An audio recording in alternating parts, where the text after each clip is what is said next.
اب تو روزہ نہیں ہے، جب روزے کے دن آئیں گے تو روزہ رکھیں گے۔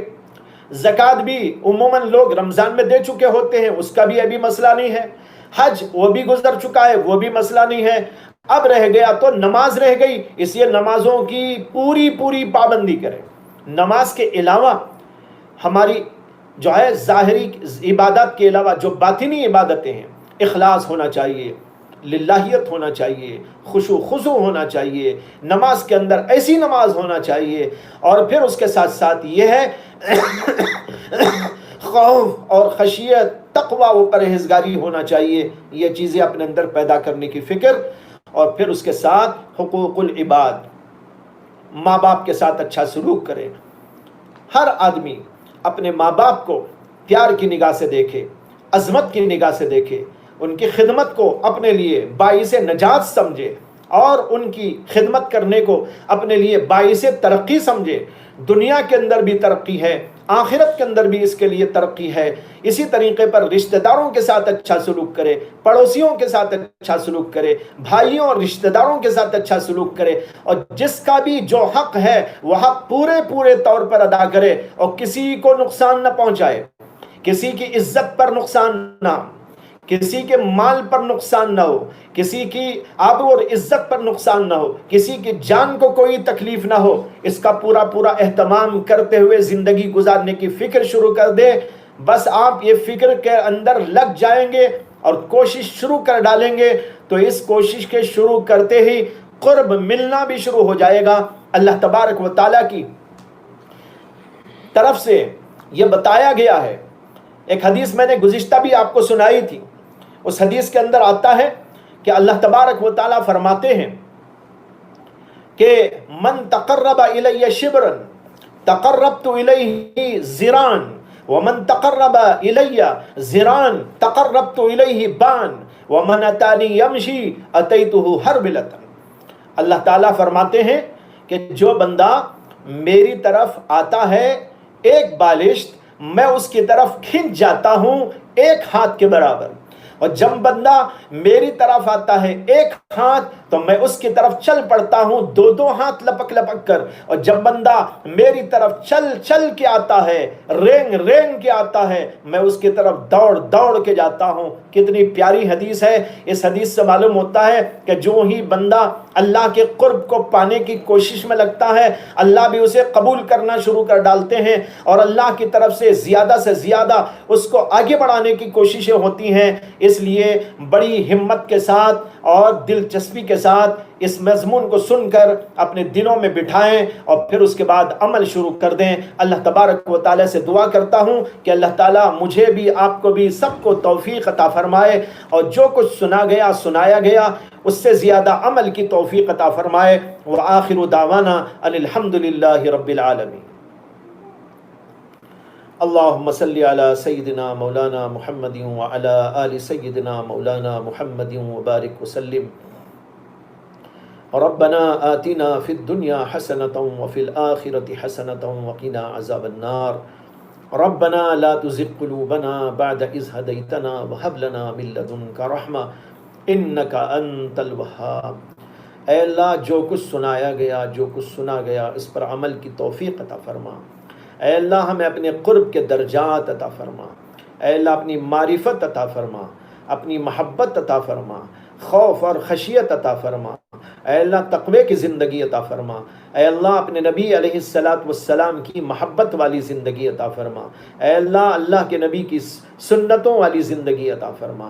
اے اللہ، جو بیمار ہیں انہیں شفائے عاجلہ کاملہ مستمرہ دائمہ عطا فرما۔ اے اللہ، جو پریشان حال ہیں ان کی پریشانیوں کو دور فرما۔ اے اللہ، جن لوگوں نے دعاؤں کی درخواست بھیجی ہے ان ساروں کی حاجتوں کو، ضرورتوں کو، ان کے مسائل کو اللہ حل فرما، ان کی حاجتوں کو پورا فرما۔ اے اللہ، ہر ایک کو سکون اور راحت کی زندگی عطا فرما۔ اے اللہ، دنیا میں جب تک زندہ رہیں دین اسلام کی زندگی عطا فرما۔ اے اللہ، موت کے وقت ایمان اور کلمے کی موت عطا فرما۔ ربنا تقبل منا ما كان صالحا واصلح لنا ما كان فاسدا۔ ربنا تقبل منا انك انت السميع العليم وتب علينا انك انت التواب الرحيم۔ سبحان ربك رب العزة عما يصفون وسلام على المرسلين والحمد لله رب العالمين۔